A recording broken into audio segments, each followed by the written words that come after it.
Hi, and welcome to this edition of the Our Catholic Prayers podcast. I'm Christopher Castagnoli for OurCatholicPrayers.com. I'd like to start off with some wonderful words from Our Lady of Guadalupe, the subject of this podcast. Do not fear this, nor any other sickness or anguish. Am I, your mother, not here? Are you not under my protection? With those comforting and inspiring words in mind, I would now like to read this prayer to Our Lady of Guadalupe that follows. Our Lady of Guadalupe, Mystical Rose, make intercession for the Holy Church. Protect the Sovereign Pontiff. Help all those who invoke thee in their necessities.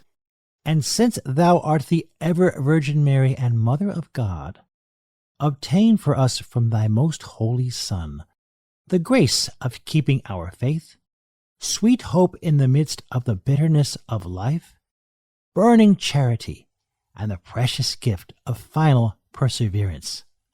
Amen. The reference in this prayer to Our Lady of Guadalupe as the Mystical Rose touches on an extraordinary event.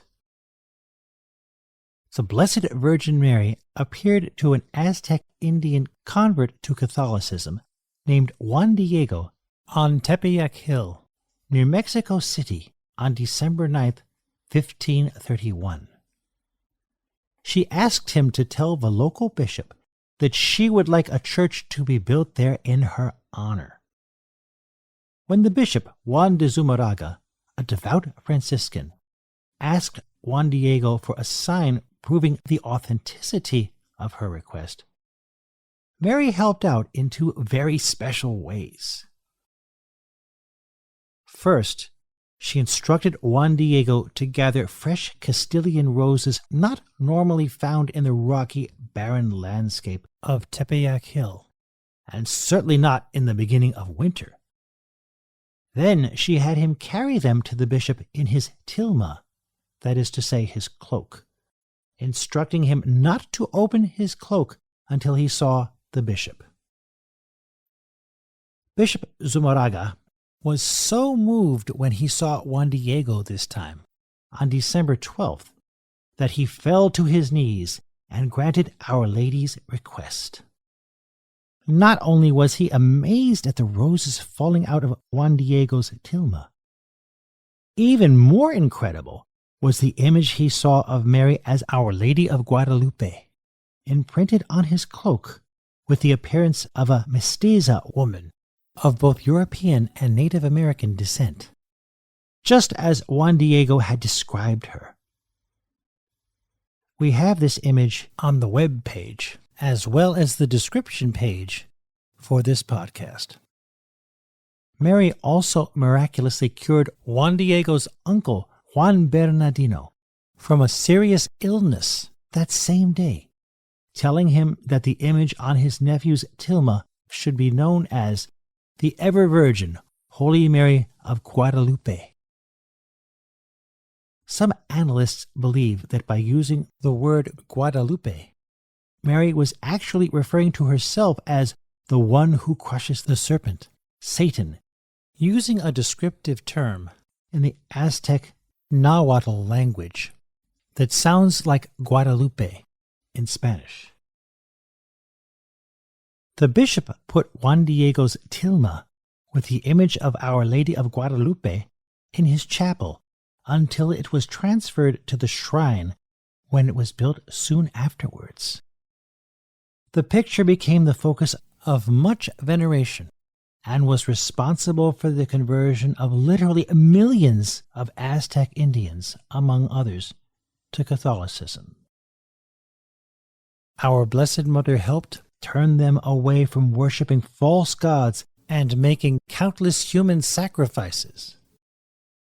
In so doing, she united numerous diverse Native American cultures in worship of the one true God who sacrificed himself for all of us at Calvary.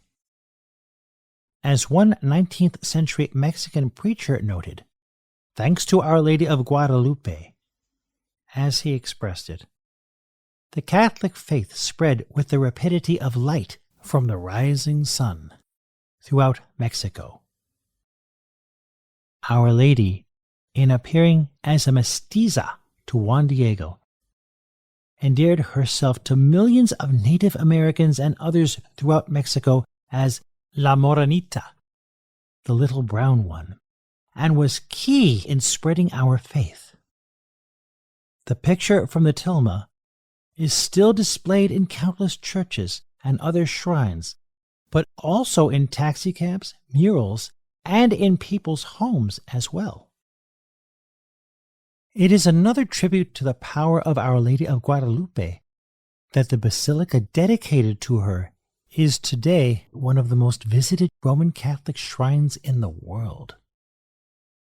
The Church recognized the authenticity of this apparition, and Pope Benedict XIV dedicated Our Lady of Guadalupe to be patron of what was then called New Spain, corresponding to Spanish Central and Northern America in 1754.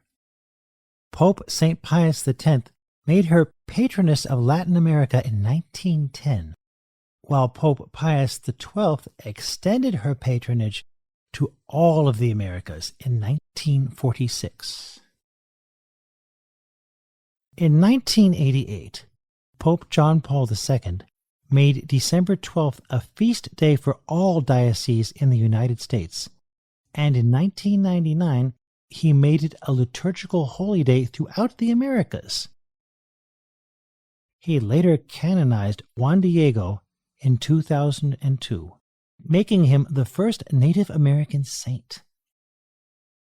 Interestingly enough, the tilma has turned out to be as strong as the faith Our Lady has inspired. Normally, such a cloak, made of coarse cactus fibers, would deteriorate within about 20 years, but this tilma, now preserved and displayed at the Basilica of Our Lady of Guadalupe in Mexico City, is still in remarkably good condition, almost 5 centuries later. And not only that, after much examination, it has been determined that the image was not painted, sewn, printed, or transmitted onto the cloth in any other man-made manner. And what's more, specialists at the Kodak Corporation have compared the smoothness of the image to that of a color photograph.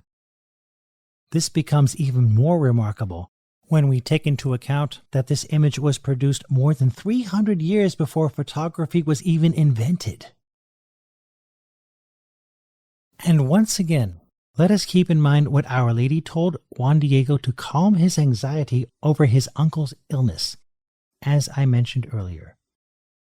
Do not fear this, nor any other sickness or anguish. Am I, your mother, not here? Are you not under my protection? In a similar manner, Pope Pius XII once said of her, "We are certain that as long as you are recognized as Queen and Mother, Mexico and America will be safe." Indeed, especially now, let us venerate Our Lady of Guadalupe in the prayer I recited earlier, along with others found in an excellent website that I will link to in the description page for this podcast. And then let us all approach her with that kind of love and faith. Thanks for listening. I'm Christopher Castagnoli for OurCatholicPrayers.com. Please feel free to share this podcast. And if you're listening to it on YouTube or some other host that allows you to subscribe to podcasts, we'd appreciate it if you would subscribe to the Our Catholic Prayers podcast channel. Until next time, God bless.